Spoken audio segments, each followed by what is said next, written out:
Will you continue in the apostles' teaching and fellowship, in the breaking of bread, and in the prayers? This baptismal question comes to us straight from the book of Acts, from chapter 2, where it describes the life of the earliest Christian communities.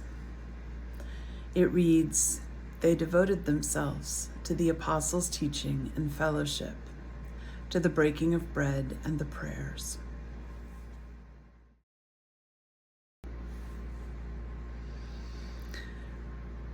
Will you continue in the apostles' teaching and fellowship, in the breaking of bread and in the prayers?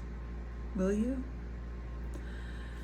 This is the question where we, the ones who are making these promises, the ones who are being baptized, the ones who are remaking the most important promises of our lives, even though we've made them before.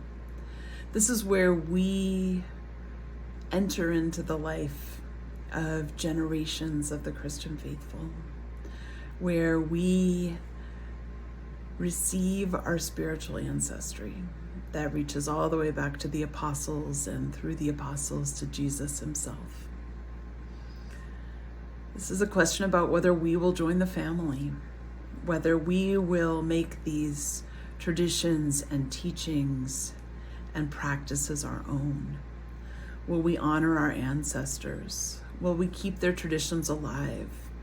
Will we translate and reimagine them in new places, in new languages, in new contexts, in conversation with new generations, in a world full of experiences that would have been difficult or impossible for those apostles to have imagined? And how will we do it?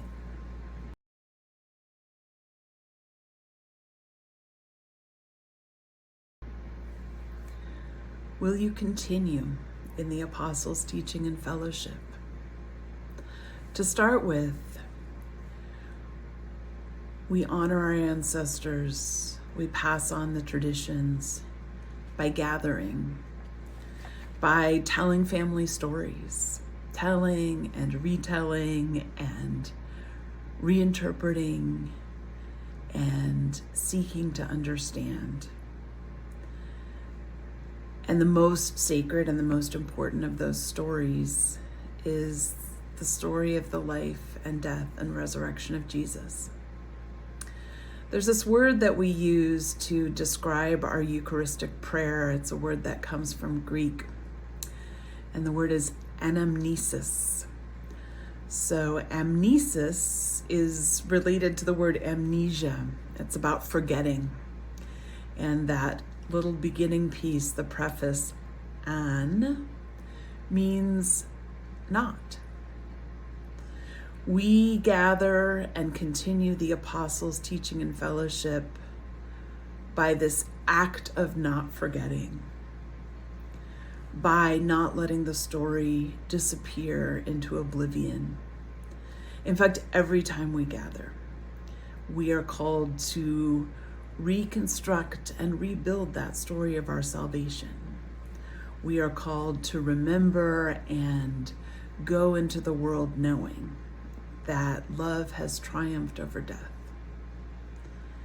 That's the whole reason that we get together. Will you continue in the breaking of the bread?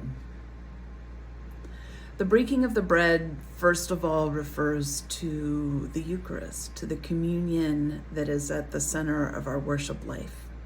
When we gather around the table, when we say ancient prayers and some new ones as well, and we observe Jesus's command at the Last Supper, when he said, "Do this in remembrance of me."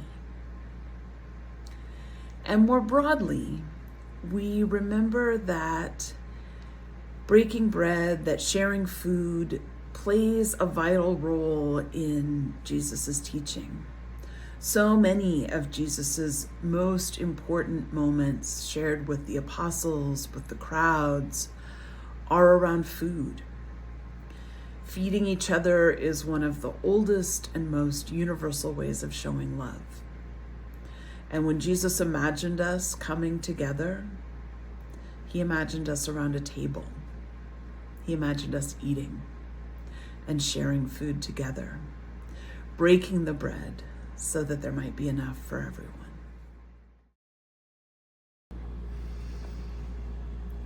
Will you continue in the prayers?